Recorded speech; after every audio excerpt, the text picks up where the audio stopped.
ओम नारायणः परो व्यक्तात् अण्डमव्यक्तसम्भवम् अण्डस्यान्तस्त्विमे लोकाः सप्तद्वीपा च मेदिनी. ஸ்ரீமத் பகவத்கீதை நான்காவது அத்தியாயம் 40வது ஸ்லோகம். அக்ஞச்சாஶ்ரத்ததானश्च संशयात्मा विनश्यति नायं लोकोऽस्ति न परः न सुखं संशयात्मनः. अज्ञश्चाश्रद्धदानश्च संशयात्मा विनश्यति नायं लोकोऽस्ति न परः न सुखं संशयात्मनः.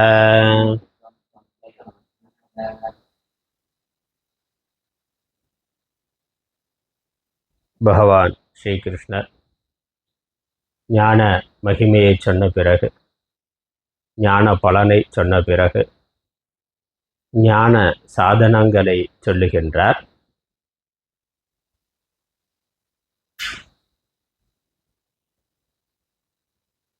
முப்பத்தி 4வது ஸ்லோகத்தில் ஏற்கனவே ஆத்ம ஞானத்தை ஒருவன் குரு வாயிலாக குருவிடம் சென்று நமஸ்காரம் செய்து பணிவிடை செய்து கேள்விகள் கேட்டு அறிந்து கொள்ள வேண்டும் என்ற ஸ்ரவணத்தை சொன்னார். இங்கு அந்த ஸ்ரவணம் செய்வதற்கு முன்னர் பெற்றிருக்க வேண்டிய தகுதிகளை, சாதனைகளை சொல்லுகின்றார். பகிரங்க சாதனங்கள் என்று இதை சொல்லுகின்றோம். கர்மயோகம், சமாதி யோகம், சுருக்கமாக சொன்னால் சாதன சதுஷ்டய சம்பத்திகி. இந்த யோகங்களை கடைபிடிக்கிறதுனால ஒருவன் அடைகின்ற பலன் சாதன சதுஷ்டய சம்பத்திகி. கர்மயோகத்தினால சித்த சித்தி, சமாதி யோகத்தினால சித்த ஏகாகிரதா. அதை ஒருவன் பெற வேண்டும். அதன் பிறகு குருவை அணுகி வேதாந்த சாஸ்திரங்களை கேட்கின்றான். அப்படி கேட்கின்ற பொழுது அவனுடைய மனதில் இருக்க வேண்டிய பக்குவம், அதை இந்த இடத்துல பகவான் வலியுறுத்தி சொல்லுகின்றார். ஆனால் அந்தரங்க சாதனம், பணிவிடை பண்ணுறது, நமஸ்காரம் பண்ணுறதெல்லாம் பகிரங்க சாதனம். அந்தரத்தில் மனதில் என்ன இருக்க வேண்டும்? ஸ்ரத்தையானது இருக்க வேண்டும். குரு சாஸ்திர உபதேசத்தில் ஸ்ரத்தை இருக்க வேண்டும். ஸ்ரத்தாவான் லபதே ஞானம் என்று, ஸ்ரத்தை உடையவன் தான் ஞானத்தை அடைவான். ஆகவே எந்த குருவை அணுகி இருக்கின்றானோ ஞானத்திற்காக, அந்த குருவினிடத்தில் அவனுக்கு பரிபூர்ண ஸ்ரத்தையானது இருக்க வேண்டும். அப்புறம் அந்த குரு ஸ்ரோத்ரிய பிரம்மனிஷ்டராக இருக்க வேண்டும். அதனால் ஞானினக தத்துவதர்சினக என்று ஏற்கனவே சொல்லியிருக்கிறார். இப்போ வேதாந்த சாஸ்திரங்களை முறையாக பயின்ற குருவாக இருக்க வேண்டும். அப்போ சிஷ்யன் குருவை, அப்படிப்பட்ட குருவை தேடி அடைந்த பிறகு குருவிடத்தில் அவருக்கு பரிபூர்ண நம்பிக்கை இருக்க வேண்டும். அவர் எடுத்து சொல்லுகின்ற சாஸ்திரத்திலையும் பரிபூர்ண ஸ்ரத்தையானது இருக்க வேண்டும். சாஸ்திரம்தான் நமக்கு மோட்சத்திற்கான ஞானத்தை தரக்கூடிய ஒரே பிரமாணம் என்பதில் தெளிவு இருக்க வேண்டும். எப்படி பிரத்யக்ஷ பிரமாணம் இருக்கோ அதே மாதிரி சாஸ்திரமும் ஒரு பிரத்யக்ஷ பிரமாணம் தான். மோட்சத்திற்கு அது ஒரே பிரமாணம், சப்த பிரமாணம் என்று அவன் உறுதி கொண்டிருக்க வேண்டும். அதில் விதமான சந்தேகமும் இல்லாதவனாக இருக்க வேண்டும். அப்புறம் அந்த சாஸ்திரத்தை எடுத்து சொல்லுகின்ற குரு சாஸ்திரத்தில் இருக்கக்கூடிய கருத்தை உள்ளவாறு எடுத்து சொல்லுகின்றார் என்று அந்த குருவிடத்தில் அவனுக்கு பரிபூர்ண ஸ்ரத்தையானது இருக்க வேண்டும். அதுக்கப்புறம் இவனுடைய லட்சியம் ஒன்று, ஞானம் மோட்சம். இதுதான் ஒரே லட்சியமாக இருக்க வேண்டும். நான் மோட்சத்தை அடைய வேண்டும், அந்த மோட்சத்திற்கு ஞானம்தான் சாதனம் என்பதனால நான் ஞானத்தை அடைய வேண்டும். வேற எந்த லௌகிக்க விஷயத்திலும் பிரவர்த்தி இல்லாதவனாக, தர்ம அர்த்த காம மோட்சங்கிற 4 புருஷார்த்தத்தில் மற்ற 3 புருஷார்த்தங்களை தியாகம் செய்தவனாக, மோட்சம் என்ற ஒரே புருஷார்த்தமே என்னுடைய பரம லட்சியம் என்று இருத்தல், அது தத்பரக. அதுக்கப்புறம் சம்யதேந்திரியக சொன்னார். மனதையும் புலன்களையும் நன்கு அடக்கியவனாக, எந்த ஒரு உலக விஷயங்கள்ல வைராக்கியத்தை அடைந்தவனாக, விவேகத்தினால வைராக்கியத்தை அடைந்தவனாக அவன் குருவை தேடி வந்திருக்கின்றானோ அந்த விஷயங்கள்ல மனது செல்லாதவனாக இருக்க வேண்டும், இந்திரியங்கள் செல்லாதவனாக இருக்க வேண்டும். ஆற்றுல ஒரு கால் சேத்துல ஒரு கால் அப்படிங்கிற மாதிரி அந்த பக்கம் உலக விஷயங்களை நான் அனுபவித்துக் கொள்ளுகிறேன், ஆத்ம ஞானத்தையும் நான் அடைந்து மோட்சத்தையும் அடைவேன், அனுபவிப்பேன்னு நினைக்கக்கூடாது. இதை விட்டால்தான் அதை அடைய முடியும் என்று உறுதியாக மன அடக்கம் புல அடக்கத்தில் உறுதியாக இருக்க வேண்டும். ஏன்னா வாசனையினால தூண்டப்படலாம். அவ்வாறு வாசனையினால தூண்டப்படுகின்ற பொழுது அதில் பின் செல்லாதவனாக புலன்களை அடக்கியவனாக இருக்க வேண்டும். அதுக்கப்புறம் ஏன் அவ்வாறு இருக்க வேண்டும் என்பதை சொல்றார். அதுலேயும் முக்கியமா சந்தேகம் என்பது இருக்கக்கூடாது. அடுத்து 40வது ஸ்லோகத்தில் அப்படி இருந்து அவன் ஞானத்தை அடைகின்ற பொழுது அந்த ஞானத்தினால கிடைக்கக்கூடிய பிரயோஜனத்தை 39வது ஸ்லோகத்தில் 2வது வரியில் சொன்னார். ஞானத்தினால பராம் சாந்தி மோட்சத்தை ஒருவன் அடைவான் என்பதை சொன்னார். அதுக்கப்புறம் இந்த விஷயத்தில் ஒருவனுக்கு சந்தேகம் இருக்கக்கூடாது என்ற அடுத்த கருத்தை சொல்லுகின்றார் 40வது ஸ்லோகம். இதில் ஆச்சாரியருடைய முகவுரை ஒரு வரி இருக்கு. அத்திர சம்சயः ந கர்த்தவ்யः பாபிஷ்டோ ஹி சம்சயः கதம் இதி உச்சியதே. இந்த விஷயத்தில் ஒருவனுக்கு சந்தேகம் என்பது இருக்கக்கூடாது, ஏனெனில் சந்தேகம் மிகப்பெரிய பாபி. இவனை பாப்பத்தை செய்பவனாக சந்தேகம் பாப்பம் மிகுதியாக இருக்கிறவன் தான் சந்தேகப்படுவான். எப்படி சந்தேகமானது இவனுடைய அழிவுக்கு காரணமாக ஆகின்றது என்பதை சொல்றார். சந்தேகம் இருக்கிறவன் ஞானத்தை அடைய முடியாது, அவனுக்கு இவ்வுலக இன்பமும் இல்லை, மறு உலக இன்பமும் இல்லை என்பதை சொல்லுகின்றார். தடை பிரதிபந்தமாக இருக்கிறது. எந்த ஸ்ரத்தா முதலான குணங்களை அவன் அந்தரங்க சாதனமாக மனதில் வளர்த்து கொள்ள வேண்டும்னு சொன்னார். அதுக்கப்புறம் சந்தேகம் முதலான எதிர்மறையான குணங்களை விட்டுவிட வேண்டும் என்பதை இந்த ஸ்லோகத்தில் சொல்லுகின்றார். ஸ்லோகத்துக்கு பதார்த்தம் பார்த்தோம்னா அக்ஞக அக்ஞக அஸ்ரத்ததானக ச சம்சயாத்மா. 3 விஷயம். அக்ஞக அஸ்ரத்ததானக சம்சயாத்மா வினஷ்யதி. வினஷ்யதினா அழிவான், கெட்டு போவான். அப்போ மீண்டும் மீண்டும் பிறப்பு இறப்புங்கிற இதிலேயே இருப்பான், அவன் பிறவாத நிலையை அடைய மாட்டான். அல்லது ஞானம் அவன் சிரவணத்துக்கு வந்தாலும், ஏதோ புண்ணியத்தினால விவேக வைராக்கியம் வந்தாலும் அந்த ஞான சாதனங்களில் அவன் வெற்றி உடையவனாக, முக்தியை அடைதல் என்பதில் வெற்றி உடையவனாக ஆக மாட்டான். அதிலிருந்து நழுவி விடுவான், அழிந்து விடுவான். எதனால்? அக்ஞக அஜ்ஞானம் உடையவன், அஜ்ஞான ஞானம் இல்லாதவன், குருவை அணுகாதவன், குரு உபதேசத்தை கேட்காதவன். குருவுக்கு முன்னாடியே சொன்னார், குருவிடம் வரலாம், இருந்து சேவை பண்ணலாம், ஆனால் குரு உபதேசத்தை கேட்டு அஜ்ஞானத்தை போக்கிக் கொள்ள வேண்டும். அதை ஒருவன் கை கொள்ளவில்லை என்றால் அஜ்ஞானியா குரு இருக்கிறார் என அப்படி நிறைய பேர் இருக்காங்க.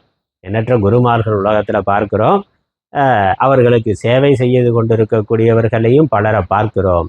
ஆனால் அந்த குரு ஆத்ம ஞானத்தை உபதேசிக்கக்கூடியவர்களாக இருப்பது இல்லை. ஏதோ கர்மா பண்ணி கொண்டு அல்லது சேவை செய்து கொண்டு இருக்கிறார்கள். இவரும் குருவுக்கு சேவை செய்கிறது அல்லது குரு சொல்கிற சமூக சேவைகளை செய்கிறது என்று அதிலேயே இருக்கிறார்கள். ஆத்ம ஞானத்தை குரு உபதேசம் பண்ணுறதில்லை, சிஷியர்களும் கேட்பது இல்லை. அதனால் மற்ற சேவைகளெல்லாம் செய்யலாம், அது சித்த சித்திக்காக. ஆத்ம ஞானம் இல்லாமல் மோட்சம் இல்லை. ஆகவே ஆத்ம ஞானத்தை ஒருவன் அறிந்து கொள்ள வேண்டும். குருவிடமிருந்து ஆத்ம ஞான உபதேசத்தை பெற வேண்டும். அதை பெறவில்லை என்றால், அதனால் பெறாதவன். அக்ஞகங்கிறது ஞகன அறிந்தவன், அக்ஞக அறியாதவன். அப்போ ஆத்மாவை அறியாதவன், ஆத்ம ஞானத்தை அடையாதவன் அழிந்து போவான். குரு இருந்தாலும் குருவிட்ட சேவை செய்தாலும் குருவிடமிருந்து ஆத்ம ஞானத்தை ஒருவன் பெறவில்லை என்றால் அவன் அழிவை அடைவான். அதுக்கப்புறம் அடுத்த பாயிண்ட்டு அஸ்ரத்ததானகன. ஸ்ரத்தை இல்லாதவன். குரு இருக்கிறார், குரு சாஸ்திரம் படித்தவராகவும் இருக்கிறார், சாஸ்திரத்தை எடுத்து உபதேசம் பண்ணக்கூடியவராகவும் இருக்கிறார். ஆனால் அவனுக்கு அதில் ஸ்ரத்தையானது இல்லை. அந்த சாஸ்திரத்திலையும் குரு பண்ணுற உபதேசத்திலையும் ஸ்ரத்தை என்பது இல்லை என்றால் அவனும் அழிந்து போவார். அப்போ சாஸ்திரத்தை கேட்கறதுக்கான வாய்ப்பு இருக்குது, ஆனால் அதில் பரிபூர்ண ஸ்ரத்தையானது வரவில்லை. மகா வாக்கியத்தில் ஜீவபிரம்ம ஐக்கியத்தை சொல்லுகின்ற மகா வாக்கியத்தில் அந்த தத்துவ ஞானத்தில் ஸ்ரத்தையானது வரவில்லை. அது இல்லைன்னாலும் அவன் ஞானத்தை அடைய மாட்டான், ஞானத்தின் வாயிலாக மோட்சத்தை அடைய மாட்டான். அதுக்கப்புறம் குரு உபதேசம் பண்ணுற அந்த ஞானம் புரியுது, ஆனால் சம்சயாத்மான அதில் சந்தேகம் உடையவனாக இருக்கின்றான். அவனும் அழிவை அடைகின்றான், அடைவான். ஆனால் சம்சயம்னா சந்தேகம், ஐயம். இது சரியாக தான் இருக்குமா? இன்னும் எண்ணற்ற நூல்கள் இருக்கே, அதில் எவ்வளவோ குருமார்கள் இருக்காங்களே, அவர்கள் எதோ சொல்லுகிறார்கள், அது சரியா இது சரியா, இதுவும் சரி அதுவும் சரின்னு வைத்துக்கொள்ளலாம். அல்லது அதில் அப்படி பலவிதமான சந்தேகங்கள், சாஸ்திர உபதேசம் பண்ணுற விஷயத்திலையும் சந்தேகம், அதை குரு எடுத்து சொல்கிறதுலேயும் சந்தேகம். குரு சொல்கிறது தெளிவாக புரிந்தாலும் எனக்கு என்னமோ இது சரியாக படலைன்னா, இவருடைய சொந்த கருத்து, இவருடைய வெறுப்புனால ஏன்னா ஜீவ பிரம்ம ஐக்கியத்தை சாஸ்திரம் சொல்லுது, அது எப்படி ஒன்றா இருக்க முடியும் அப்படின்னு சந்தேகம் இருந்தாக்க அவன் ஞான நிஷ்டையை பெறமாட்டான். சாஸ்திரம் இதுதான் சொல்லுதுங்கிறது பல வாக்கியங்கள் மூலமாக தெளிவாக இருக்குது. அதை குரு யுக்திபூர்வமாக தெளிவுபடுத்துகின்றார். அவ்வளவு கேட்ட பிறகும் எனக்கு என்னமோ அதில் சந்தேகமாக இருக்குது அப்படின்னாக்க அவன் அழிவை அடைவான். வினஷ்யதி 3 சொல்லியிருக்கிறார். அதுக்கான பாஷ்ய விளக்கம் பிறகு பார்க்கலாம். அடுத்த வரி சம்சயாத். அப்படி சந்தேகம் உடையவனுக்கு, முக்கியமாக அஜ்ஞானியாக இருக்கிறவன், ஸ்ரத்தை இல்லாதவனாக இருக்கிறத விட இந்த சந்தேகம் உடையதாக இருக்கிறது ரொம்ப மோசமானது. அதனால் அதை குறிப்பிட்டு பகவான் மேற்கொண்டு சொல்லுகின்றார். சம்சயாத்மனக சந்தேக மனதை உடையவனுக்கு, சந்தேகம் உடையவனுக்கு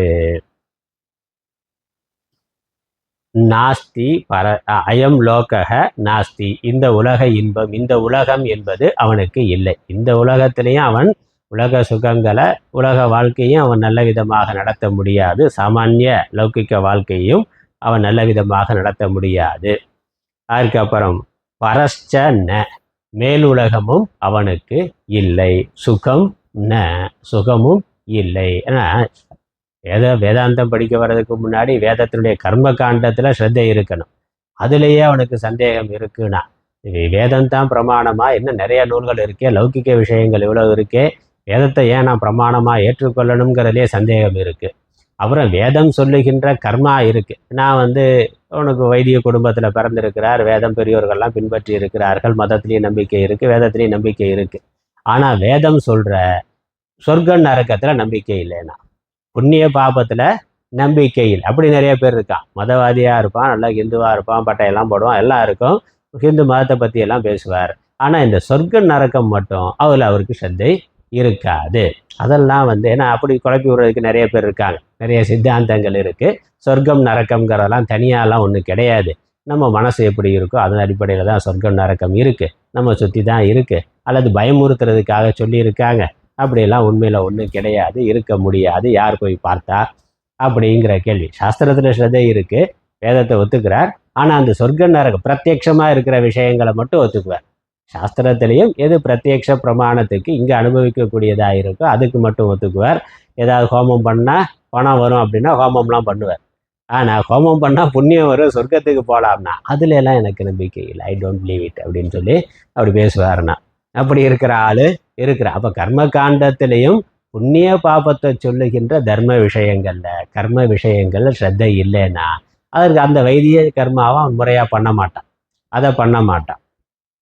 யஜ்ஞ யாகாதிகளெல்லாம் ஏமாத்து வேலை அப்படி இருக்கிறாங்க நிறையா. நம்ம சமூகத்தில் நம்ம ஹிந்துக்களை பார்த்தா எல்லா வெரைட்டியும் இருக்கிறான்.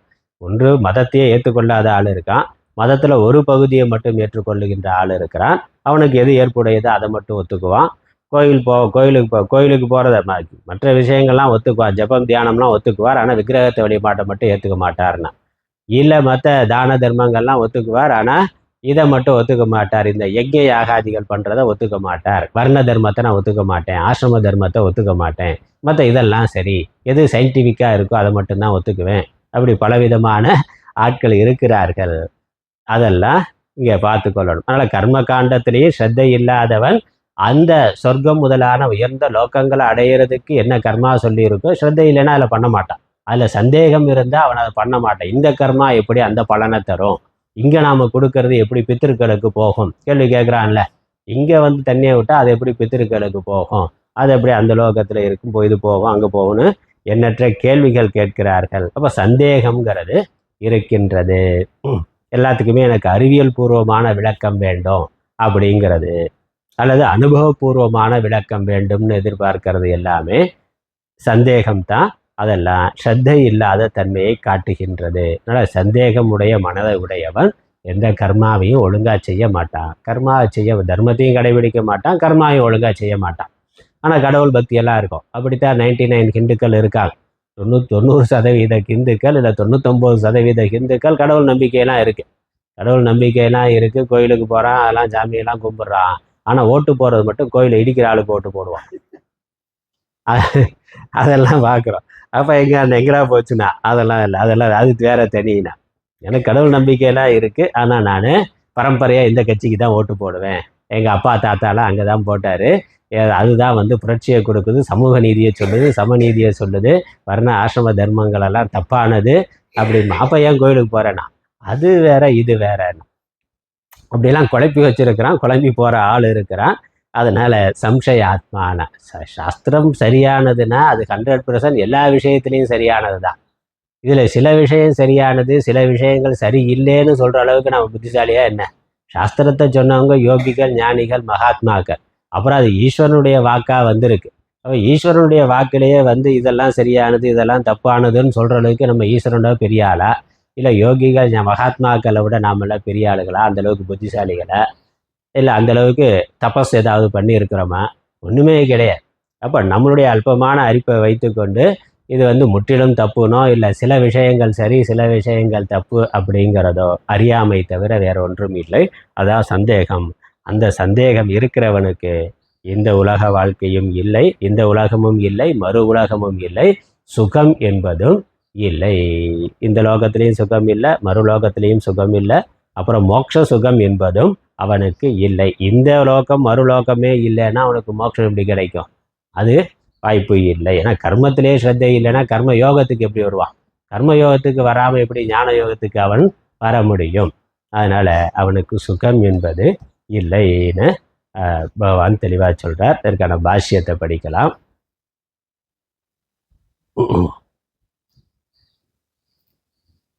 அக்ஞஸ்ச அநாத்மஜ்ஞः அஸ்ரத்ததானश्च குருவாக்கிய சாஸ்திரேஷு அவிஸ்வாசவான் ச சம்சயாத்மா ச சம்சயசித்தश्च வினஷ்யதி. அக்ஞः அக்ஞ அஸ்ரத்ததானோ यद्यपि विनश्यतः तथापि न तथा यथा संशयात्मा तु पापिष्ठः सर्वेषां कथं नायं साधारणोऽपि लोकोऽस्ति तथा न परः लोकः न सुखं तत्रापि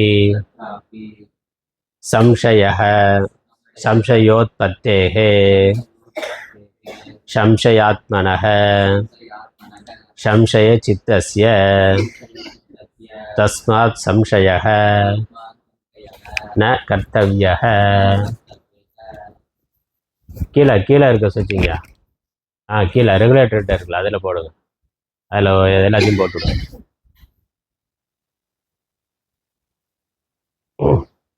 அந்த ஃபேன் போட்டுருங்க, பின்னாடி ஃபேன் போட்டு.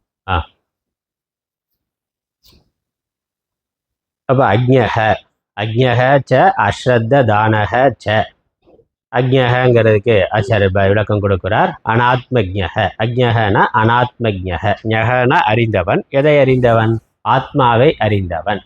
ஆத்மஜ்ஞக, ஞகன ஆத்மஜ்ஞக. அதற்கு எதிர்ப்பதம் அனாத்மஜ்ஞக, ஆத்மாவை அறியாதவன். அக்ஞகனாக்க ஆத்மாவை அறியாதவன், ஆத்மஸ்வரூபத்தை ஆத்ம லட்சணத்தை நான் ஆத்மா என்று அறியாதவன். இந்த உடம்பு அனாத்மா, ஆத்மா விவேகம் இல்லாதவன். நான் ஆத்மா, ஆத்மா பிரம்மம் என்று அறிந்து கொள்ளாதவன். என்னது வேதாந்த சாஸ்திர சிரவணத்துக்கே வரல, அப்படி இருக்கிற ஆளு. அதுக்கப்புறம் அஸ்ரத்த தானஷ்ச, அவர் ஏதோ கேட்கிறார், ஆனால் அதில் பரிபூர்ண ஸ்ரத்தையானது இல்லை. அதனால் அதற்கு விளக்கம் கொடுக்கிறார். குரு வாக்கிய சாஸ்திரேஷு அபிஸ்வாசவான், விஸ்வாசவான் விஸ்வாசம் உள்ளவன், அவிஸ்வாசவான் விஸ்வாசம் இல்லாதவன். இதில் குரு வாக்கிய, குரு வாக்கியம்னா குரு உபதேசம். குரு உபதேசத்திலும் குரு எதை உபதேசம் பண்ணுறார்? சாஸ்திரத்தில் இருக்கிறத தான் எடுத்து சொல்கிறார். குரு அவருடைய சொந்த கருத்து எடுத்து சொல்கிறது இல்லை. சாஸ்திரம் என்ன சொல்லி இருக்கோ, பெரியோர்கள் என்ன சொல்லி இருக்கோ அதைத்தான் அவர் சொல்லுகின்றார். அதனால் சாஸ்திரேஷு, சாஸ்திரத்திலும் விஸ்வாசம் இல்லாதவன். அதுக்கப்புறம் சம்சய ஆத்மான, சம்சய சித்தக, ஆத்மாங்கிறதுக்கு சித்தம்னு அர்த்தம், மனசுன்னு அர்த்தம்.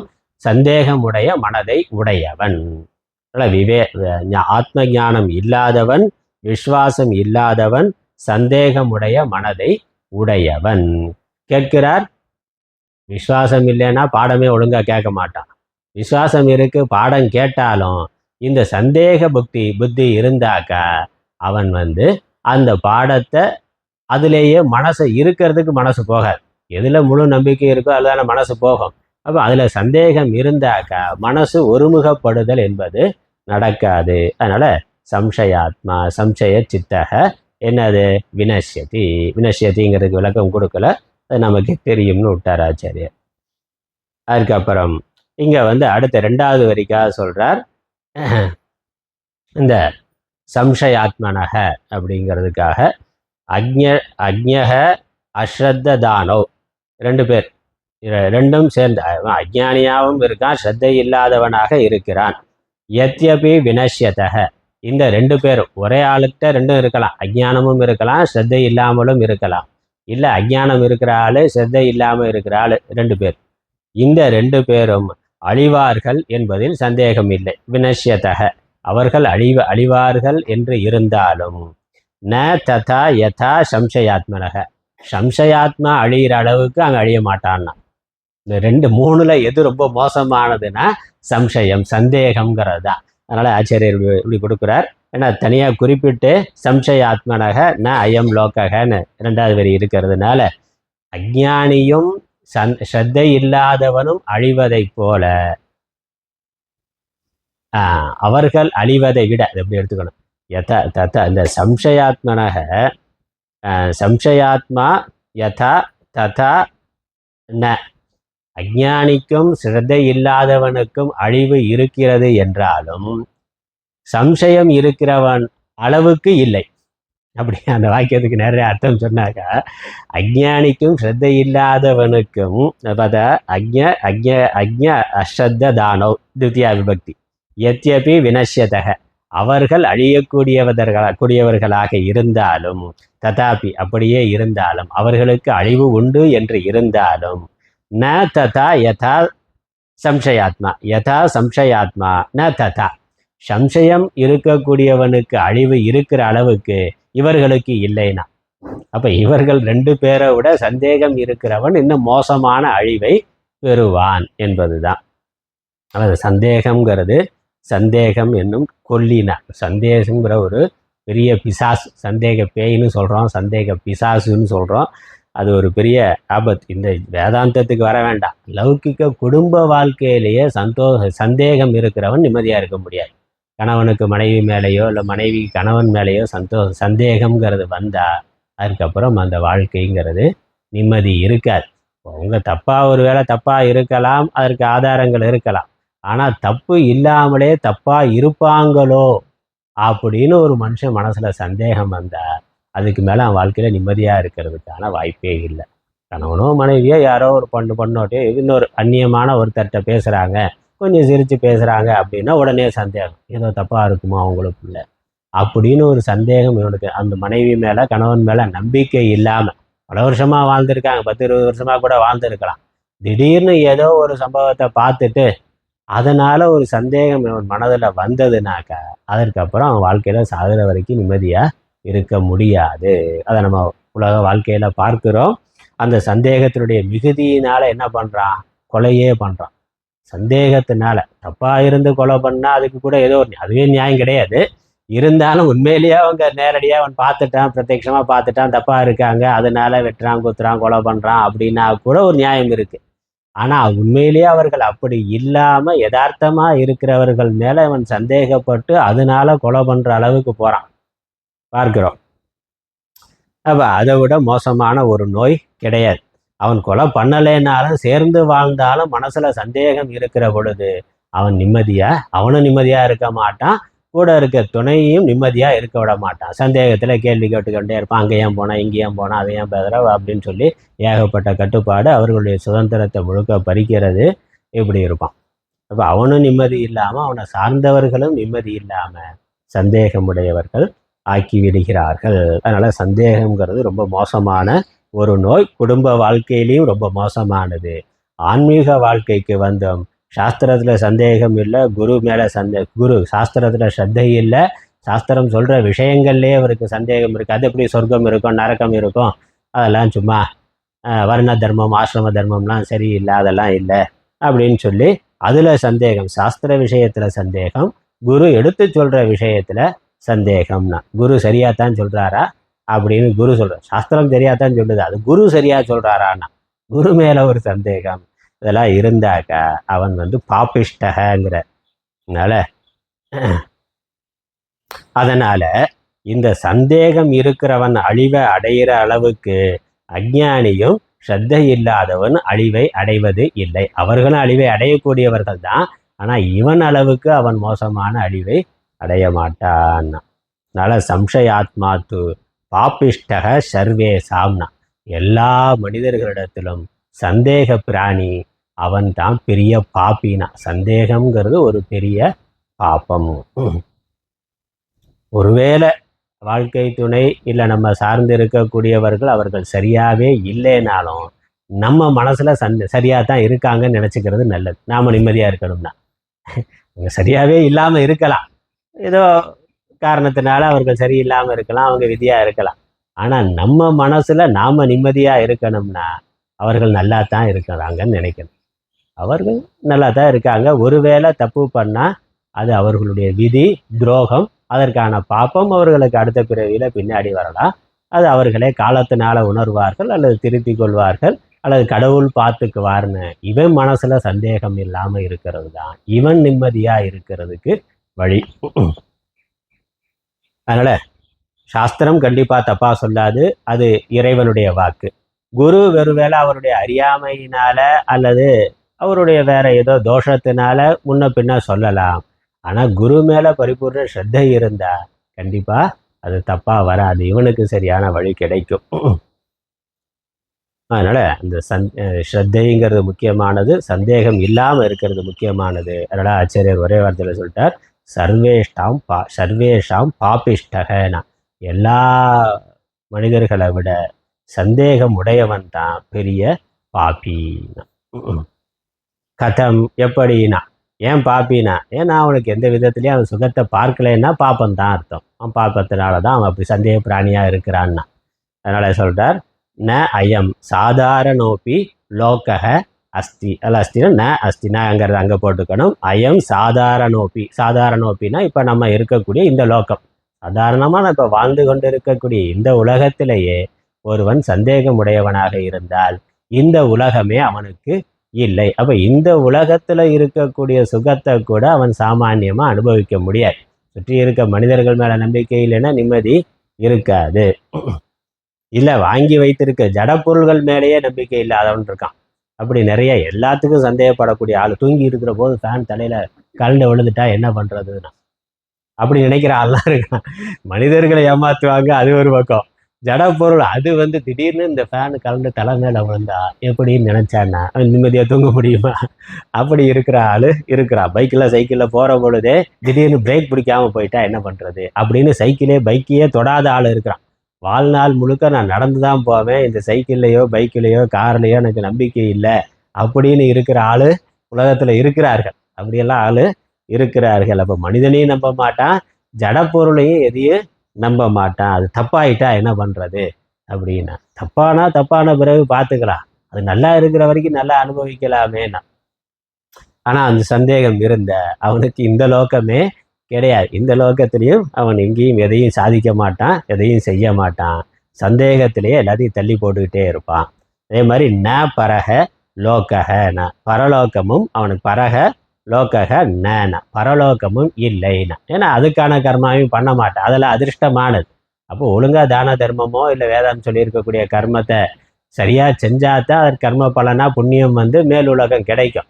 அவனுக்கு அதில் ஸ்ரத்தையே இல்லைன்னா, ஒரு வைத்திய காரியம் பண்ணணும்னா ஒரு பிராமணரை கூப்பிட்டு பண்ணணும். இவனுக்கு பிராமணர் மேலே நம்பிக்கை இல்லை, எப்படி பண்ணுறது? கோயிலில் போய் அர்ச்சனை பண்ணணும்னா அந்த அர்ச்சனை பண்ணுற பூஜாரி மேலே பூஜாரி மேலே நம்பிக்கை இல்லைன்னா இவன் ஒழுங்கா மந்திரத்தை சொல்லுவாரா மாட்டாரா அப்படின்னு அதுலேயே சந்தேகம் இருந்தால் என்ன பண்ணுறது? அப்போ ஸ்ரத்தை தான் நமக்கு தேவை இருக்குது, சாஸ்திரம் சொல்லி இருக்குது. நம்ம கடவுள் மேலே பாரத்தை போட்டு நம்பிக்கையோடு சுற்றி இருக்க மனிதர்கள் யார் கிடைக்கிறார்களோ அவர்களை வச்சு நம்ம காரியத்தை பண்ணணும்.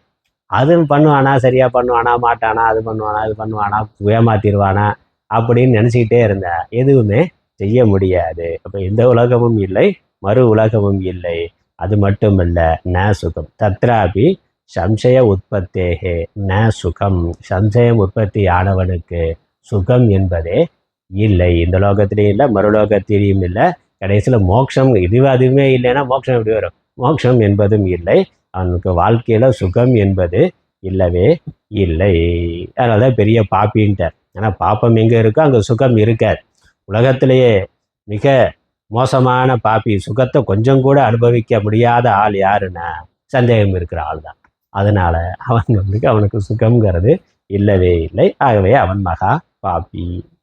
அதனால் மனசில் சந்தேகம் வருது அப்படின்னாலே அது ஏதோ பாப்பத்தின் காரியம்னா, ஏற்கனவே நம்ம முந்தின பிறவியில் செய்த ஏதோ பாப்பம், மோசமான பாப்பம், அதனுடைய விளைவு தான் நம்ம மனதில் சந்தேகம்ங்கிறது வருது. அப்படி சந்தேகம் வருது, அதனால் இருந்துட்டு போகட்டும்னு விடக்கூடாது. பாப்பத்தினால சந்தேகம் வருது.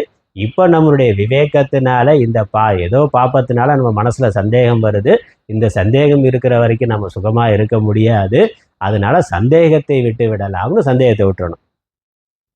விஷயம் சரியா இல்லாமல் இருக்கலாம், தப்பாக இருக்கலாம், உறவுகள் எப்படி வேணாலும் இருக்கலாம், அது அவர்களுடைய பிரச்சனை. நான் இந்த சந்தேகம் இருக்கிற வரைக்கும் நிம்மதியாக இருக்க முடியாது. அதனால் என்னுடைய மனதில் சந்தேகத்திற்கு இடம் இல்லைன்னு ஒருவன் உறுதியாக தெளிவாக இருக்கணும். அதனால் கடவுள் இருக்காரோ இல்லையோ சந்தேகம்னா, சொர்க்க நரகம் இருக்கோ இல்லையோ சந்தேகம், புண்ணிய பாபம் இருக்கோ இல்லையோ எல்லாம் சந்தேகம். இதெல்லாம் நிறையா இருக்கா. நடுநிலைன்னு இருக்கிற ஆளெல்லாம் சந்தேகம் தான். சரியோ தப்போ ஏதோ ஒரு பக்கம் இறங்கணும்ல. இந்த மதிமேல் பூனைன்னா சரியோ தப்போ ஒன்று நாஸ்திகனாயிரு இல்லை ஆஸ்திகனாயிரு. சரியான ஏதோ ஒரு பாதையில் இப்போ ரோட்டில் நிற்கிறோம், 2 பாதை பிரிஞ்சு போகுதுன்னா ஒரு பாதை சரியான பாதையாக இருக்கும், இன்னொரு பாதை தப்பான பாதையாக இருக்கும். இது எது சரியான பாதைன்னு கண்டுபிடிச்ச பிறகு தான் நான் போவேன்னா எங்கேயுமே போக முடியாது, அங்கேயே தான் நின்றுக்கிட்டு இருக்கணும். சரியோ தப்போ கொஞ்சம் யோசித்து பார்த்து கிடைக்கக்கூடிய ஆதாரங்களை வைத்து கொண்டு 2 பேர்கிட்ட 4 பேர்கிட்ட கேட்டுட்டு ஒரு நம்பிக்கையோடு ஒரு பாதையில் போனால் சரியான பாதையாக இருந்தால் லட்சியத்தை அடைவோம். இல்லைனாக்கா இது சரியான பாதை இல்லைங்கிற அனுபவ அறிவு கிடைக்கும். அப்போ எது சரியான பாதைங்கிறது தெரிஞ்சு போயிருக்கு. அதுக்கப்புறம் சந்தேகம் வராது. இல்லை தப்பாக கொஞ்சம் தூரம் போயிட்டோம், இது சரியில்லை தப்புன்னு புரிஞ்சு போயிட்டாக்க திரும்ப ரிவர்ஸில் அடுத்த பாதையில் போயிட்டே இருக்கலாம். என்ன கொஞ்சம் தாமதமாகும். முதல்ல சரியான பாதையை தேர்ந்தெடுத்திருந்தாக்க சீக்கிரமாக லட்சியத்தை அடைவோம். தவறான பாதையை தேர்ந்தெடுத்தால் ஒன்றும் தப்பு இல்லை, கொஞ்சம் தாமதமாகும், அவ்வளோதான். இப்போ ஒரு ஊருக்கு போகிறதுக்கு பஸ் இருக்குது, ஒரு பஸ்ஸு சுற்றி போகும், ஒரு பஸ்ஸு நேராக போகும். நம்ம அப்போ தான் புதுசாக அங்கே போயிருக்கிறோம், எது நேர் வழி, அப்படி எது சுற்றி போகிற பஸ்ஸு எது நேராக போகிற பஸ்ஸுன்னு தெரியலைன்னா ஏதோ ஒரு பஸ்ஸில் ஏறி உட்காரோம், நேராக போகிற பஸ்ஸு சீக்கிரம் போகும், சுற்றி போகிற பஸ்ஸு ஒரு 1/2 மணி நேரம் லேட்டாக போகும், அவ்வளோதான். ஆனால் ஊருக்கு போய் சேர்ந்துருவோம். ரெண்டுமே சந்தேகத்திலேயே அவன் அதே பஸ் ஸ்டாப்லேயே நின்றுக்கிட்டு இருந்தாக்கா வாழ்நாள் முழுக்க நின்றுட்டே இருக்க வேண்டியதான், எங்கேயும் போக மாட்டான். அதனால் சரியோ தப்போ ஏதோ ஒரு பக்கம் குதிச்சிடணும். ஒன்று ஆஸ்திகனா முழுசாயிரு, இல்லை நாஸ்திகனா முழுசாயிரு, ரெண்டும் கெட்டானா இருக்காது. அதான் சாஸ்திரம் சொல்றது. இருந்தால் பிரயோஜனம் கிடையாது.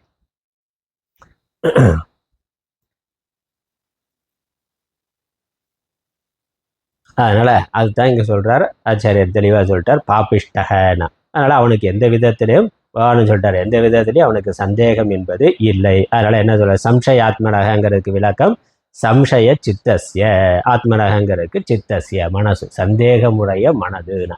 சந்தேகமுடைய மனதுக்கு எந்த லோகத்திலையும் சுகம் என்பது இல்லை. அதனால என்ன ஆச்சாரியர் அழகா சொல்லி முடிக்கிறார், தஸ்மாத் சம்சயக ந கர்த்தவிய, ஆகவே சந்தேகத்தை நீ அடையாதே.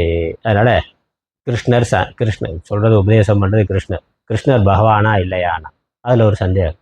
கிருஷ்ணர் கடவுளா மனிதனா அப்படிங்கிற ஒரு சந்தேகம். பகவத்கீதை கிருஷ்ணரால தான் சொல்லப்பட்டதா இல்லை வேற யாரோ எழுதி சேர்த்துட்டாங்கன்னா அப்படி சொல்ற ஆள் இருக்கிறான். அது பகவத்கீதை மகாபாரதத்துல வேற யாரோ எழுதி சேர்த்துட்டார்கள் கதை ஒரு ஆள் இருக்கிறான். அதனால பகவான் மேல சந்தேகம், பகவானுடைய உபதேசத்துல சந்தேகம், அதை எடுத்து சொல்லுகின்ற குரு மேல சந்தேகம்னா நீ அழிவை அடைவாய். ஆகவே எதிலையும் சந்தேகத்தை அடையாதே. அடுத்த ஸ்லோகம் கஸ்மாத். இதற்கான தமிழ் பார்த்துருவோம். ஞானம் சம்சயத்தை அறச் செய்வது. இதிலே சம்சயப்படக்கூடாது. அதனால பகவான் இங்க நம்ம பொதுவா சில கருத்துக்களை பார்த்தோம். இங்க ஞான உபதேசத்துல ஞானம்தான் மோட்சம்தான் நம்ம அடைய வேண்டிய ஒரே லட்சியம். அந்த மோட்சத்திற்கு ஞானம்தான் ஒரே சாதனம். அந்த ஞானத்திற்கு குருவிடமிருந்து சாஸ்திரங்களை, வேதாந்த சாஸ்திரங்களை, அதுவும் அத்வைதத்தை எடுத்து சொல்லுகின்ற குருவிடமிருந்து வேதாந்த சாஸ்திரத்தை முறையாக படிக்கிறது தான் ஞானத்தை அடைவதற்கான ஒரே வழி. இதில் எந்த சந்தேகமும் இருக்கக்கூடாது. யோக மார்க்கத்தில் வருமா, இல்லை சமாதி மார்க்கத்தில் வருமா, ராஜயோகத்தில் வருமா, பக்தி யோகத்தில் வருமா அப்படின்னு 1000 மார்க்கங்கள்லாம் கிடையாது. ஒரே மார்க்கம்தான், நேரடியான மார்க்கம், ஞான மார்க்கம். ஞானத்திற்கு கர்மயோகம், பக்தி யோகம், ராஜயோகம், மற்ற எல்லா சித்த சுத்தியை பெறுவதற்கு அவைகள்லாம் சாதனமாக இருக்கின்றது. இதுதான் முழு சாஸ்திர உபதேசத்தினுடைய விஷயம். அதுல எந்த சந்தேகமும் ஒருவனுக்கு இருக்கக்கூடாது. அதனால தெளிவா சொல்லிட்டார். இந்த 4வது அத்தியாயம் ஆரம்பிக்கிற பொழுது குரு பரம்பரையை சொல்லி ஆரம்பிச்சார். குரு பரம்பரையினால சொல்லப்படக்கூடிய உபதேசம் ஆத்ம ஞானம், அதையும் தெளிவா சொல்லி அந்த ஆத்ம ஞானத்தோட மகிமை பலவிதமான யஜ்யங்கள் இருக்குன்னு சொல்லி அந்த யஜ்யத்துலலாம் இந்த ஞான யஜ்யம் தான் மேலானதுன்னு சொல்லி அந்த ஞான யஜ்யத்தை அடைவதற்கான உபாயம் குருவை அணுகி கேட்டு பெறணுங்கிறதையும் சொல்லி அதுக்கப்புறம் ஞான பலனையும் சொல்லி ஞான சாதனத்தையும் சொல்லி இருக்கின்றார். இந்த அத்தியாயமும் ரொம்ப ஒரு முக்கியமான அழகான அத்தியாயம். ஞான யோகத்தை பற்றி தெளிவா எல்லா விஷயம் ஞான யோகத்துல என்னெல்லாம் இருக்கோ அத்தனையும் தெளிவா அழகா பகவான் படிப்படியா சொல்லி வந்திருக்கிறார். ஆகவே அப்படின்னு அடுத்த ஸ்லோகம் ஆரம்பிக்குது. இந்த 40வது ஸ்லோகத்துக்கான தமிழ், அறியாதவனும் நம்பாதவனும் சந்தேகத்தன்மையனும் கெட்டு போகிறார்கள். சந்தேகத்தன்மையனுக்கு இவ்வுலகம் இல்லை, மறு உலகமும் இல்லை, சுகமும் இல்லை. ஆத்மாவை அறியாதவனும் குருவினுடைய திருவாக்கிலும் சாஸ்திரத்திலும் நம்பிக்கை இல்லாதவனும் தன்னிடம் சந்தேகப்பட்ட மனத்தினனும் கெட்டு போகிறார்கள். தன்னிடம்னு சொல்லியிருக்கு ஆத்ம ஞான விஷயத்தில். அதனால ஆத்ம ஞானம், ஏன்னா அதான் இங்க பேசுற பொதுவா சந்தேகமே ஆபத்தானதுங்கிறது பார்த்தோம்.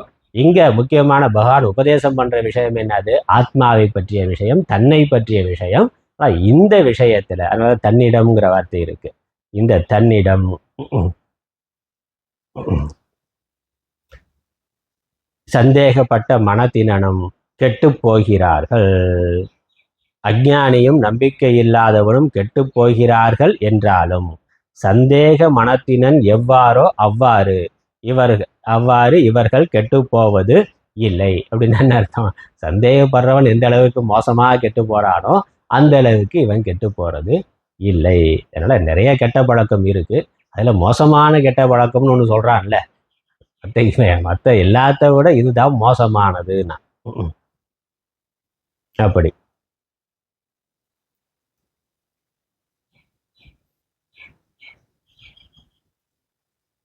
சம்சயமுடையவன் எவனோ இவர்கள் கெட்டுப்போவது இல்லை. சம்சய மனமுடையவனேதான் எல்லாரிலும் மிகப்பெரிய பாப்பி. அவன் தான் இப்போ எல்லா ஜீவராசிகள்லையும் பெரிய பாப்பி யாருன்னா சந்தேக புத்தி உடையவன். சந்தேக பிராணின்னு சொல்றோம். அவன் பிராணி தான், சந்தேக பிராணி. எப்படி அவனுக்கு எல்லோருக்கும் பொதுவாய் உள்ளதுமான இவ்வுலகம் இல்லை, அவ்வண்ணமே பரலோகம் இல்லை. சந்தேக மனம் உள்ளவனுக்கு அவற்றிலும் அதாவது இம்மை மறுமை இரண்டிலும் சம்சயம் உண்டானதால் சுகம் இல்லை, சந்தோஷங்கிறது அவனுக்கு இல்லவே இல்லை. ஆதலால் சம்சயப்படக்கூடாது. அதான் கருத்து. ஏனெனில் அடுத்த ஸ்லோகம் யோக சந்நியஸ்த கர்மாணம் ஞான சஞ்சின்ன சம்சயம் ஆத்மவந்தம் ந கர்மாணி நிபத்னந்தி தனஞ்சய. யோக சந்நியஸ்த கர்மாணம் ஞான சஞ்சின்ன சம்சயம் ஆத்மவந்தம் ந கர்மாணி நிபத்னந்தி தனஞ்சய. ஹே தனஞ்சய, அர்ஜுனனுக்கு ஒரு பேரு தனஞ்சயன். தனத்தை வென்றவன், செல்வத்தை வென்றவன், தனத்தை ஜெயித்தவன் தனஞ்சயன். அவங்க அஸ்வமேத யாகம் பண்ண பொழுது பாண்டவர்கள் ஒவ்வொரு பக்கம் போய் செல்வம் கொண்டு வந்தாங்க. அதில் மிக அதிகமான செல்வம் கொண்டு வந்து யாருன்னா அர்ஜுனன், தனஞ்சயன் அப்படி அர்த்தம். அப்புறம் நம்ம மற்ற பாண்டவர்கள் தர்மர் முதலான பெரிய ஆட்கள்லாம் இருக்கிற பொழுது பகவான்கிட்ட இருந்து ஞான உபதேசங்கிற செல்வத்தை பெற்றது யார்? அர்ஜுனன். அதனால தனஞ்சயன் ஞான செல்வத்துக்கு வந்திருக்கிற ஆளு தர்மருக்கு கூட கிடைக்கல. தர்மர் இவரோட பெரிய மகாத்மா தர்மவானா இருக்கிறார். ஆனா அவருக்கு கிடைக்காத ஒரு பாக்கியம், பகவானிடமிருந்து நேரடியா ஞான உபதேசம் பெறக்கூடிய பாக்கியம் அர்ஜுனனுக்கு இருக்கு. அதான் தனஞ்சயன்னா. அதான் ஞான செல்வத்தையும் வென்றவன்னா, எல்லா செல்வத்தையும் வென்றவன் அவனுடைய வீரதீர பராக்கிரமத்தினால. அதோட ஞான செல்வத்தையும் பகவான்கிட்ட இருந்து வாங்கி இருக்கிறார். அதான் தனஞ்சயனா. யோக சந்நியஸ்த கர்மானம் ஞான சஞ்சின்ன சம்சயம் ஆத்மவந்தம் கர்மாணி ந நிபத்னந்தி. கர்மாக்கள் அவனை பந்தப்படுத்துவது இல்லை, கட்டுப்படுத்துவது இல்லை. கர்மாங்கிறது கர்ம பலன். அவன் கர்ம பலன்களால் கட்டுப்படுவது இல்லை, பந்தப்படுவது இல்லைனா அவனுக்கு கர்ம பலன் என்பது இல்லை, புண்ணிய பாபம் என்பது இல்லை என்பது யாருக்கு? 3 விஷயம் சொல்றார். யோக சந்நியஸ்த கர்மானம், யோகத்தினால், யோகங்கிறது இங்கே ஞான யோகம். அதனால் யோகங்கிறதுக்கு எந்த இடத்துல எந்த அர்த்தம் எடுத்துக்கொள்ளணுங்கிறது முக்கியமானது. அது ஆச்சாரிய பாஷ்யத்தை தெளிவுபடுத்துகிறார். ஏற்கனவே முந்தின ஸ்லோகத்தில் வந்த பொழுது யோகம்ங்கிற பொழுது கர்மயோகம், அப்புறம் சமாதி யோகம்னு சொன்னார். இங்கே யோக சந்நியஸ்த கர்மானம்ங்கிற பொழுது ஞான யோகம். ஞான யோகத்தினால் எல்லா கர்மங்களையும் துறந்தவன், அவனுக்கு பேர் யோக சந்நியஸ்த கர்மா, அவன் பேர். அதனால் இங்கே கர்மாங்கிறது கர்மாவை குறிக்கலை, கர்மாவை துறந்தவனை குறிக்குது. ஞான யோகத்தினால் எல்லா கர்மாக்களையும் துறந்தவன். அப்போ இங்கே துரத்தல்ங்கிறது 2 விதமா. ஆத்மாவுக்கும் கர்மாவுக்கும் சம்பந்தம் இல்லை, நான் அகர்த்தா என்று கர்மாவை துறக்கிறது. அப்புறம் கர்மா மித்யா என்று கர்மாக்களை விட்டுவிடுதல். அதனால ஞான யோகத்தினால் கர்மாவை துறந்தவன்.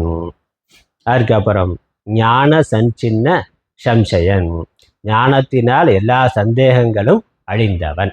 அதில் ஞானங்கிறது ஆத்ம ஞானம். ஆத்ம ஞானத்தினால் எல்லா விதமான சந்தேகங்களும் நீங்கியவன், தெளிவான அறிவை உடையவன். ஆத்மவந்தம், நல்ல ஆத்மாவை உடையவனாக இருத்தல்னா நல்ல பிரம்மனிஷ்டனாக ஞானனிஷ்டனாக இருப்பவன் அவனை அப்படிப்பட்டவனை கர்மாக்கள் கட்டுப்படுத்துவது இல்லை, பந்தப்படுத்துவது இல்லை. பாஷ்யம்.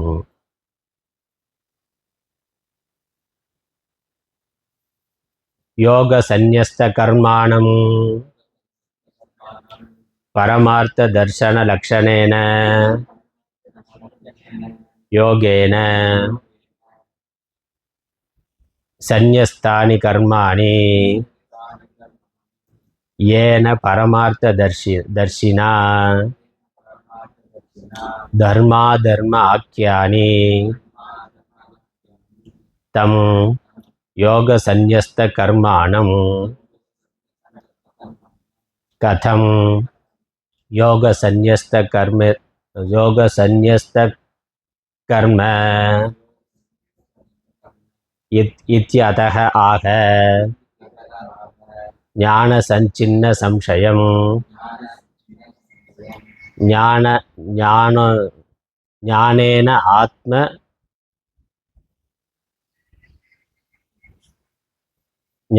ஞானேன ஆத்மேஸ்வர ஏகத்வ தர்சன லக்ஷணேன சஞ்சின்ன சம்சயः யஸ்ய சஹ ஞான சஞ்சின்ன சம்சயः ய ஏவம் யோக சந்நியஸ்த கர்மா தம் ஆத்மவந்தம் அப்ரமத்தம் குணசேஷ்டாரூபேண திருஷ்டானி கர்மாணி ந நிபத்னந்தி அனிஷ்டாதிரூபம் ஃபலம் ந ஆரபந்தே ஹே தனஞ்சய யோக சந்நியஸ்த கர்மாணம். அதுக்கு விக்கிரக வாக்கியம் என்ன? விரிச்சு சொன்ன எப்படி சொல்லணும்? பரமார்த்த தர்சன லக்ஷணேன யோகேன. பரமார்த்த தர்சனம் என்ற லட்சணத்தை உடைய யோகத்தினால். பரமார்த்த தர்சனம் என்னது? ஆத்ம ஞானம் தான். அர்த்தம்ங்கிறது இங்க வஸ்து பொருள், பரம்பொருள் மெய்ப்பொருளை பற்றிய ஞானத்தினால், மெய்ப்பொருளை பற்றிய தெளிந்த காட்சியினால். மெய்ப்பொருளை பற்றிய தெரிந்த காட்சி என்ற லட்சணத்தை உடைய யோகத்தினால். தமிழில் அப்படியே சொன்ன மெய்ப்பொருளை கண்ட லட்சணமுடைய யோகத்தினால், தெளிந்த ஆத்ம ஞானத்தினால். அவ்வளோதான். மெய்ப்பொருளை அறிந்த அகம் பிரம்மாஸ்மிங்கிற தெளிந்த அத்வைத ஞானத்தினால். அதுதான் யோகம். அதனால் யோகம்ங்கிறது ஞான யோகம்னு எடுத்துக்கொள்ளணும். இந்த ஞான யோகம்ங்கிறதுக்கு விளக்கம் தான் அப்படி சொல்லியிருக்கிறேன். திரும்ப அடுத்த வரியில் திரும்ப சொல்ல போகிறார். ஞான சஞ்சின்ன சம்சயத்தில் இன்னும் கொஞ்சம் அதுக்கு இன்னும் விளக்கமாகவே சொல்கிறார். இருக்கட்டும். சந்நியஸ்தானி கர்மாணி ஏன, எவனால் கர்மாக்கள் தியாகம் செய்யப்பட்டிருக்கின்றனோ. அதனால் ஆத்ம ஞானத்தினால் எவனால் எல்லா கர்மாக்களும் விடப்படப்பட்டிருக்கின்றனவோ அவனுக்கு அந்த பேர் பரமார்த்த தர்சினா. சுருக்க சொன்னா ஏன பரமார்த்த தர்சினா, பரமார்த்தத்தை அறிந்து கொண்ட ஒருவனால். பரமார்த்தத்தை அறிந்து கொண்ட ஒருவனால். பரமார்த்தம் என்னது? பரம்பொருள் ஆத்மா பிரம்மம். அதை அறிந்து கொண்ட ஒருவனால். கர்மாங்கிறதுக்கு விளக்கம் கொடுக்கிறார். தர்ம அதர்ம ஆக்கியானினா. கர்மாங்கிற பொழுது இங்க பாப கர்மா மட்டுமல்ல, புண்ணிய கர்மாவும். புண்ணிய பாப கர்மாக்களை எவன் சந்நியாசம் செய்திருக்கின்றானோ. அப்போ புண்ணிய பாப கர்மாங்கிற பொழுது பாப கர்மாவை ஆத்மா அகர்த்தா அபோக்தா, ஆத்மா எந்த கர்மாவையும் செய்வதும் இல்லை, செய்விப்பதும் இல்லை. அதனால நான் ஆத்மானு புரிந்து கொண்டவனுக்கு எந்த கர்மாவும் இல்லை. நான் கர்மாவை செய்யறதா நினைக்கிறதும் இல்லை, கர்ம பலனை அனுபவிக்கிறதா நினைக்கிறதும் இல்லை. அந்த ஞானத்தினால அவர் கர்மாவை, ஆத்மாவுக்கு கர்மா இருக்கிறதுங்கிற புத்தியை விட்டு விட்டார். அதே சமயம் சரீரம் இருக்கு, சரீர நிலை பெறுவதற்கான சாரீரம் கேவலம் கர்ம, சரீரம் இருப்பதற்கான அடிப்படை கர்மாவை மட்டும் செய்யலாம். சன்னியாசியாக இருந்தால், குடும்பத்தில் இருந்தாக்கா என்ன தர்மமோ அந்த தர்மத்தை கடைபிடிக்கணும். அதனால் ஆத்ம ஞானம் இருந்தாலும் அனைத்து கர்மாக்களையும் அவன் துறந்து விட்டான்கிற பொழுது அதர்மமான கர்மாக்களை முற்றிலும் விட்டுவிட்டான். கர்மாவே விட்டுட்டான். கர்மா நான் செய்கிறேன் விட்டுவிட்டேங்கிற எண்ணமும் அவனுக்கு கிடையாது. தர்மமான கர்மாவை ஆத்மாவுக்கு கர்மா இல்லை என்று புத்தியினால் விட்டுவிட்டார். பிசிக்கலாக செய்யலாம். மானசீகமா நான் ஆத்மா எந்த கர்மாவையும் செய்வது இல்லைன்னு தர்மமான கர்மாவை மானசீகமாக விட்டுட்டார். உடல் ரீதியாக வர்ண ஆசிரம தர்மத்துக்கு தகுந்த மாதிரி அவர் கர்மாவை செய்து கொண்டு இருக்கலாம். அதர்மமான கர்மாவையும் அப்படி விட்டுலாமேனா. அதர்மத்தையும் பண்ணுறேன், ஆத்மா எதையும் செய்வதும் இல்லை, செய்விப்பதும் இல்லை அப்படிங்கிற எண்ணத்தில் அதர்மமான கர்மாவை நான் செய்யலாமானா. அதனால் ஜாக்கிரதையாக புரிந்து கொள்ளணும். அதர்மமான கர்மாவோட கர்மாவையே விட்டு விட்டார். கர்மா செய்யணுங்கிற எண்ணமும் இல்லை. தர்மமான கர்மாவில் நான் கர்மா செய்கிறேங்கிற எண்ணத்தை விட்டு விட்டார். ஏன்னா ஆத்மா அகர்த்தா, நான் ஆத்மா. அதே சமயம் உலக விவகாரத்துக்காக அவர் கர்மாவை செய்கிறார். அதான் பகவான் பல கோணங்களில் சொல்லி கொண்டு இருக்கிறார். லோக சங்கிரகார்த்தம், உலக நன்மையின் பொருட்டு கர்மாவை செய்யுன்னு சொல்கிறார். அதனால் கர்மாவை விடுதல் அப்படிங்கிற பொழுது, கர்மாவை சந்நியாசம் பண்ணுறதுங்கிற பொழுது அதர்மமான கர்மாவை முற்றிலும் விட்டு விடுதல், எதையும் செய்யாமல் இருக்கிறது. தர்மமான கர்மாவில் செய்கிறேங்கிற எண்ணத்தை விட்டு விடுதல், கர்ம பலன் எனக்கு வேண்டும்ங்கிற எண்ணத்தை விட்டு விடுதல், தர்மத்தை கடைபிடித்து கொண்டிருக்கிறார். அவ்வளவுதான். அதனால இந்த அத்தியாயத்துக்கே ஞான கர்ம சந்நியாச யோகம் தான் பேர். ஞான கர்ம சந்நியாச யோகம்ங்கிறது இந்த இந்த ஸ்லோகத்தில் இருந்து தான் இந்த அத்தியாயத்துக்கே இந்த பேரை இருக்கு. யோக சந்நியஸ்த கர்மானம்ங்கிறது ஞான யோகேன கர்மஸ்த சந்நியஸ்த கர்மானம். ஞான யோகத்தினால் கர்மத்தை விடுதல். இப்போ ஞானத்தினால் கர்மத்தை விடுதல்ங்கிறது ஆத்மா அகர்த்தா என்ற ஞானத்தினால் நான் செய்கிறேங்கிற எண்ணத்தை விடுதல். இப்போ எண்ணத்தை விட்டுட்டு அதர்மத்தை செய்யலாமான்னா, எண்ணத்தை விட்டுட்டு தர்மத்தை செய்யலாம், அதர்மத்தை செய்யவே கூடாது. அது சரியா புரிஞ்சு கொள்ளணும். யோக சந்நியஸ்த கர்மானம். எதனால அவன் எல்லா கர்மாவையும் விட்டு விட்டான்? அதற்கு தான் அடுத்த வரி விளக்கம். கதம் அப்படின்னு கேட்டா, கதம் யோக சந்நியஸ்த கர்ம இதி ஆக இதி அதக ஆக. எதனால் அவன் யோகத்தினால் எல்லா கர்மங்களையும் விட்டவனாக இருக்கிறான் என்று கேட்டால் அதற்கு விளக்கம் ஞான சஞ்சின்ன சம்சயம். அவனுக்கு ஞானத்தினால் எல்லா சந்தேகங்களும் நீங்கிவிட்ட காரணத்தினால், அல்லது கரெக்டாக நேராக சொல்லணும்னா ஞானத்தினால் எல்லா சந்தேகங்களும் நீங்கியவனாக அவன் இருக்கின்ற காரணத்தினால் அந்த ஞானத்தினாலேயே எல்லா கர்மாக்களையும் விட்டவனாக இருக்கிறான். அதான் விளக்கம். ஞானேன ஞான சஞ்சின்னம்ங்கிறதுக்கு ஞானேனங்கிறதுக்கு என்ன ஞானம்? ஆத்ம ஈஸ்வர ஏகத்துவ தர்சன லக்ஷணேன ஞானேன கொடுக்கணும். ஆத்ம ஈஸ்வர ஏகத்துவ தர்சன லக்ஷணேன ஞானேன. ஆத்மாவும் ஈஸ்வரனும் ஒன்று என்ற அந்த லட்சணத்தோடு கூடிய ஞானத்தினால், ஜீவ பிரம்ம ஐக்கிய ஞானத்தினால், சுருக்கமாக சொன்னால் ஜீவ பிரம்ம ஐக்கிய ஞானத்தினால் இவன் சம்சின்ன சம்சயக எல்லா சந்தேகங்களும் நீங்கியவனாக இருக்கின்றான். அதனால் சந்தேகம் பரிபூர்ணமாக நமக்கு எப்போ சந்தேகம் போகும்னா இந்த தெளிவான ஆத்ம ஞானம் வர்ற பொழுதுதான் எல்லா சந்தேகமும் பரிபூர்ணமாக நீங்கும். அதாவது சந்தேகம் தெளிதல் படலம் இருக்கு. சந்தேகம் இருக்கலாம். சந்தேகம்னா எதில் சந்தேகம்? குரு சொல்கிற விஷயம் எனக்கு புரியலை, அதை நான் புரிந்து கொள்வதற்காக ஒரு சந்தேகத்தை எழுப்பி கேள்வி கேட்குறேன். குரு மேலேயே சந்தேகம் இல்லை. ஆனால் முதல்ல சம்சயாத்மா வினஷ்யதின்னு சொல்கிற பொழுது குரு சாஸ்திரத்தின் மேலேயே சந்தேகம்ங்கிறது அது ஆபத்தானது.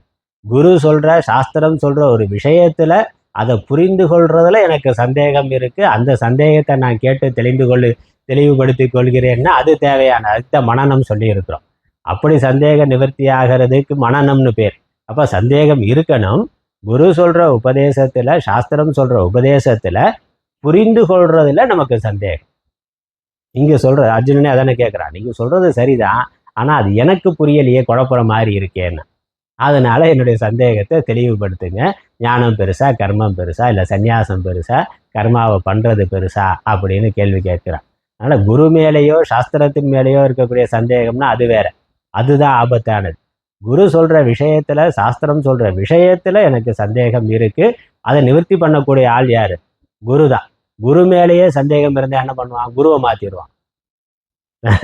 இந்த குரு சொல்கிறது ஒன்றும் சரியாக படலை, எனக்கு தெளிவாகிற மாதிரி அவர் சொல்ல மாட்டேங்கிறாரு, அவருக்கு ஒன்றும் தெரியலை, அதனால் வேற குருவிட்டு போகலாம். அப்படி தானே கடவுளையே மாற்றுறான்.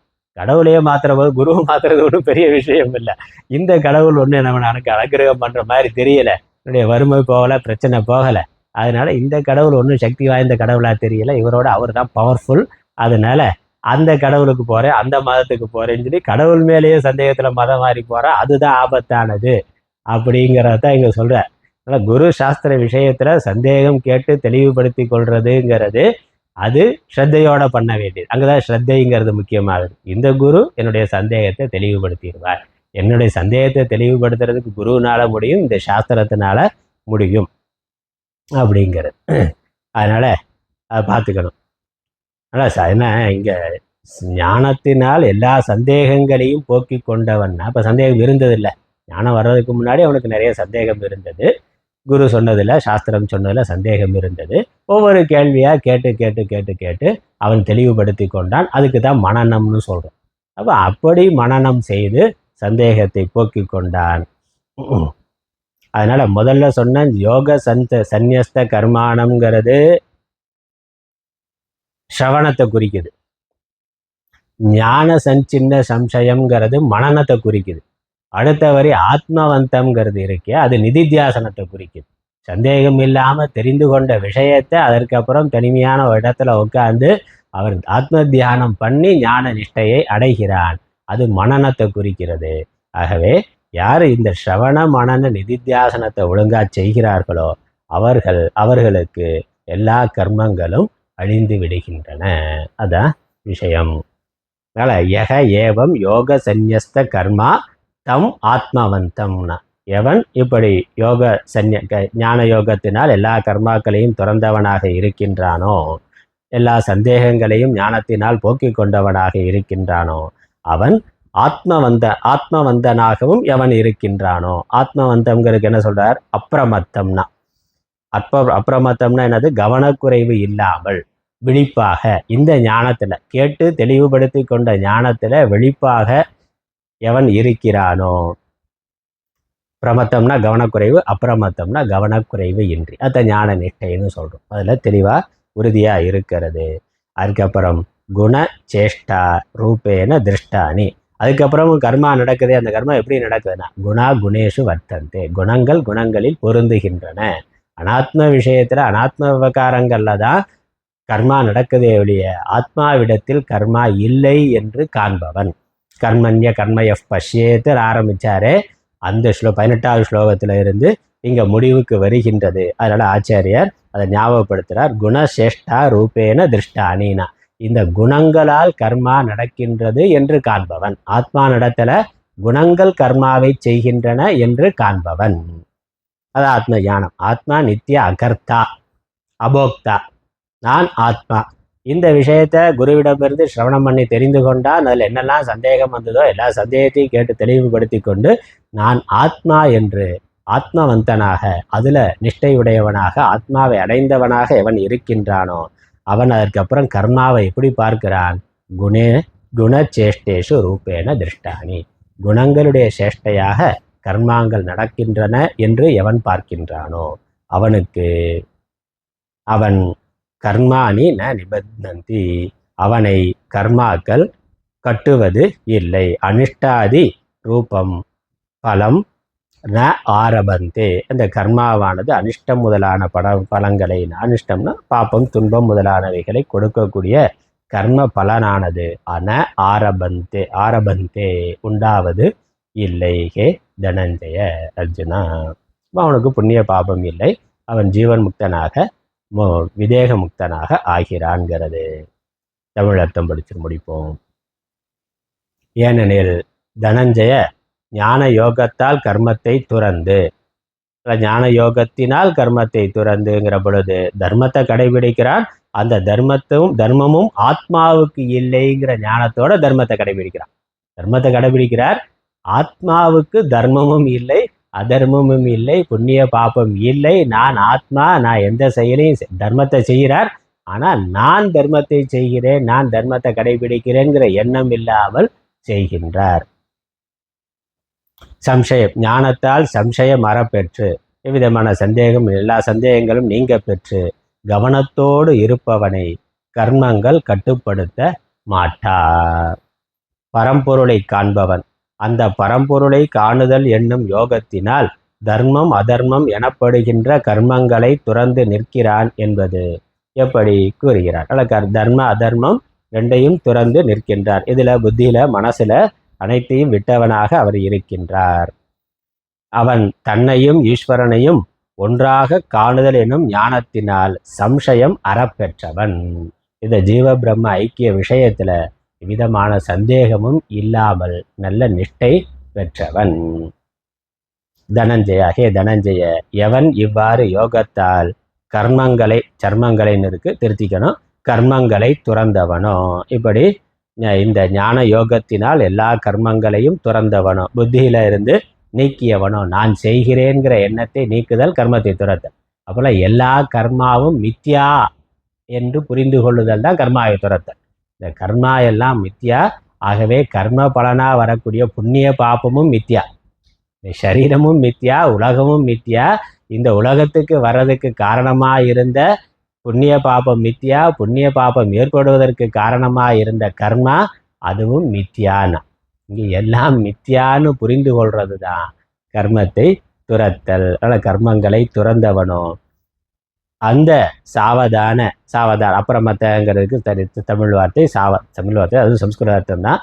சாவதானம், சாவதானம்னா அலர்ட்னஸ், விழிப்பாக இருக்கிறது, எச்சரிக்கையாக இருக்கிறது. அப்போ அந்த ஞானத்திலேயே ஞானத்திலிருந்து நழுவாமல் இருக்கிறது. அதான் ஆத்மவான்கிறதுக்கு அர்த்தம். ஞானியை முக்குணங்களில் செய்கைகளாக காணப்பட்ட கர்மங்கள் கட்டுப்படுத்துவது இல்லை. இந்த முக்குணங்களுடைய காரியமாக இருக்கக்கூடிய கர்மா குணச்சேஷ்டா ரூபேன திருஷ்டானி கர்மாணி. கர்மாணிங்கிறதுக்கு அப்ஜெக்டிவா இந்த வாக்கியத்தை போடுறார். ஜேஷ்டா ரூபேன திருஷ்டானி கர்மா, குணங்களுடைய காரியமாக இருக்கக்கூடிய கர்மக்கள். அப்போ இந்த ஞானி எப்படி பார்க்கிறான்? குணங்களில் பொருந்துகின்றன, நான் ஆத்மா, அதற்கு ஆதாரமாக இருக்க ஆத்மா. இந்த மாயையினுடைய குணம், மாயையினுடைய காரியம் ஆத்மாவாகிய எனக்கு இல்லை. எனக்கு அப்படிப்பட்ட இந்த கர்மாக்கள், மாயையினால் உண்டாகின்ற கர்மாக்கள், குணங்களினால் உண்டாகின்ற கர்மாக்கள் குணாதீதனான ஆத்ம ஞானியை பந்தப்படுத்துவது இல்லை, தீமை முதலாகிய பலனை விளைவிப்பது இல்லை என்க.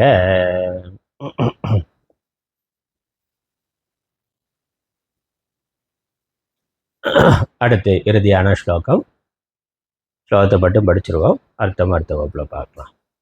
தஸ்மாத் அஜ்ஞான சம்போதம் கிருத்ஸ்தம் ஞானாசினாத்மனः சித்வைனம் சம்சயம் யோகம் ஆதிஷ்டோதிஷ்ட பாரத.